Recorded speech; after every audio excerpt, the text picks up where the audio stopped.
So I thought about that, and the example was somebody that needed $10,000. And so I thought, wow, that's pretty powerful stuff. And I'm going to play the game. I'm going to put it out there. And I said, universe, I would like $20,000.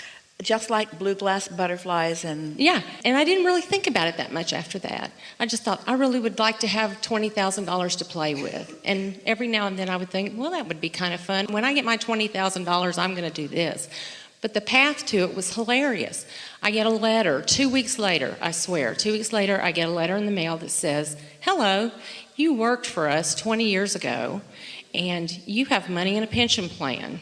And we're going to give you an opportunity to take a lump sum payment out of your pension plan that you didn't even know you had. And if you're older than 59 and a half, you don't have to pay a penalty on it. And I was literally days over being 59 and a half. So I get a lump sum payment for $22,000.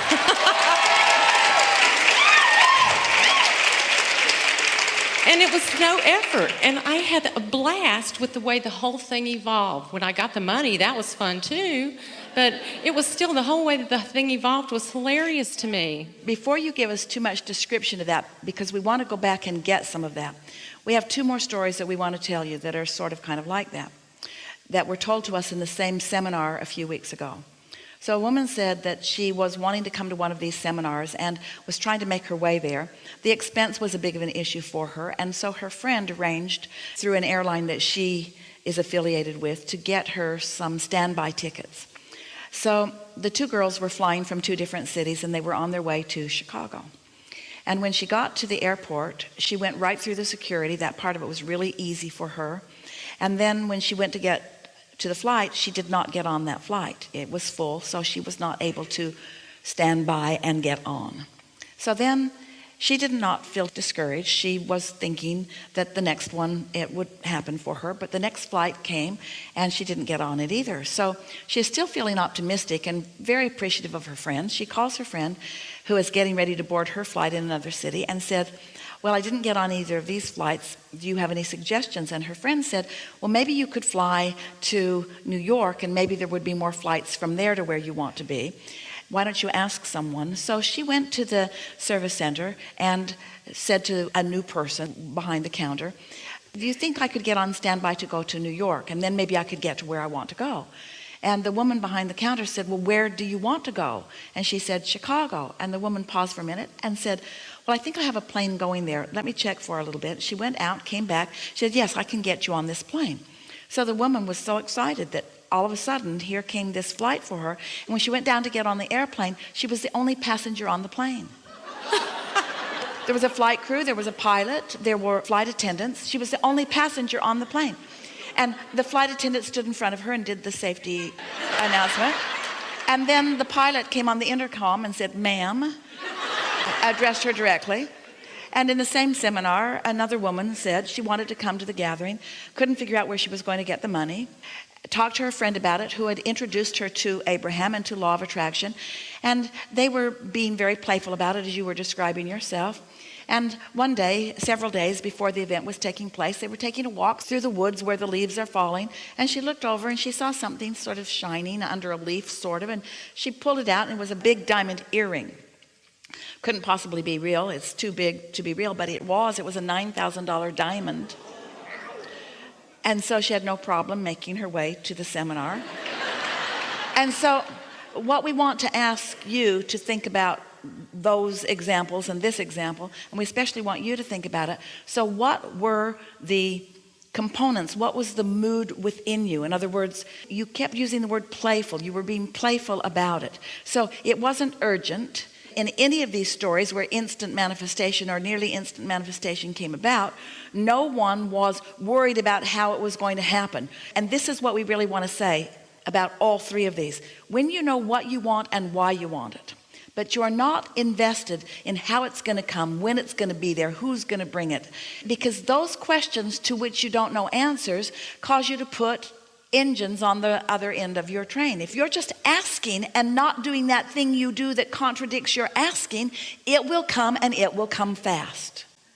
And so once you have experiences like that, and another and another and another, after a little while you start to recognize the formula. And this is the thing that someone else listening into a story has a harder time getting, because the formula that we want you to pay attention to is the emotional formula. It's the way you feel about it. In other words, when you say, I'm playful about it, anyone listening to you talking about how fun it would be for $22,000 to just come, they may or may not be feeling playful. They may really need the $20,000, or they may not believe that it could come. And that's what you talked about that I listened to that started the whole thing. It would just, I guess it clicked for me finally. And that's why we say start with something easy. And by something easy, it means something that you haven't beaten to death with your doubt.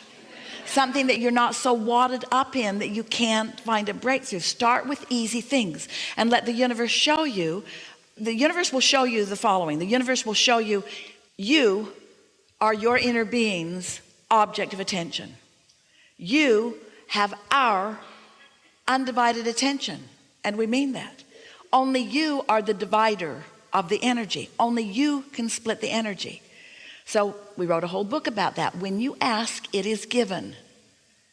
Question is, how do you receive the impulse? How do you be in the right place at the right time? There are people that get those letters and don't even open them. A person in a funk might even see that as junk mail.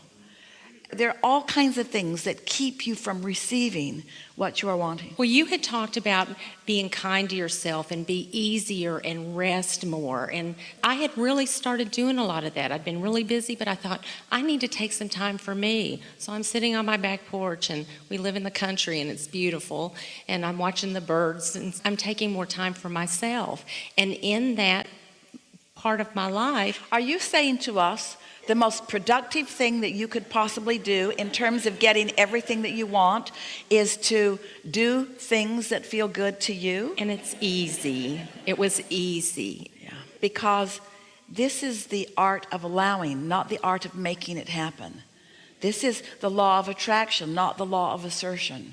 You are worthy. One of our favorite things that happens as you get on a run like this, where you just begin to believe in your ability to receive, is that you begin finally to feel worthy. And once that belief clicks into place, once you show yourself the simple process of just getting in sync with what you've already asked for, and you find out how powerful and smart and specific and connected the universe is in delivering to you, and then start to enjoy your aligned, clear-minded, receptive mode part of realizing that you were in the right place at the right time. You begin saying things to yourself like, well, I was going to go over there, and then instead I went over there.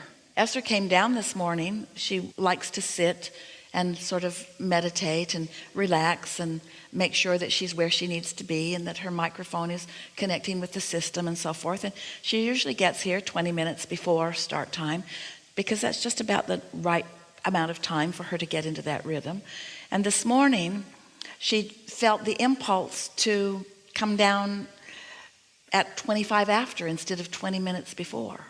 So she was 15 minutes ahead of usual. And she thought, don't know why. It's not what I usually do. Just felt like the thing to do. And she was miraculously ready 15 minutes early. That in and of itself is sort of like a world event. And then she was sitting there, and then the announcement is going to take the stairs. And Esther thought, somebody knew that was coming. Somebody knew that that announcement to take the stairs was coming. Somebody knew that my path of least resistance was to come down a little early rather than climb down the stairs at the time that I'd planned on coming. In other words, your source, your resources, there is so much information that is to your benefit. In fact, all of the information is only to your benefit. And so when you are nice enough to yourself to chill enough that you're in the receptive mode. Esther got the impulse and she didn't say, oh no, I can't go early. She got the impulse and thought it was the path of least resistance. When you're in that flow, the path of least resistance is just the one that you follow. All I have to do sometimes, and that's why I say it's hilarious, is if I can't find something or I'm trying to locate, I'm looking for some inspiration for things, if I will just sit and be still for a few minutes, I'll just say, where is it? I can go straight to whatever it is I'm looking for. The be still is the operative word, because be still in your mind, which means no contradictory thought flowing, and then the momentum that's already established will take you to anywhere you want to be. There is nothing that you cannot be or do or have. Now that's worded a little awkwardly. You can be or do or have anything that you choose is a much nicer way of saying it, much more in alignment way of saying it. But in any way we say it and in any way you hear it, there are no limits for you. If this time-space reality, as you've been sifting through life, had the wherewithal to cause you to put something in the vortex, and it did, and universal forces and your inner being and the law of attraction have gathered up the cooperative components, and you are in that receptive mode, it must be, it must be, it must be. And so if something is not being, now you know the reasons why. You're trying too hard. I just wanted to say thank you. Yeah. My life is wonderful, and I really appreciate it. Yeah, really good. Thank you.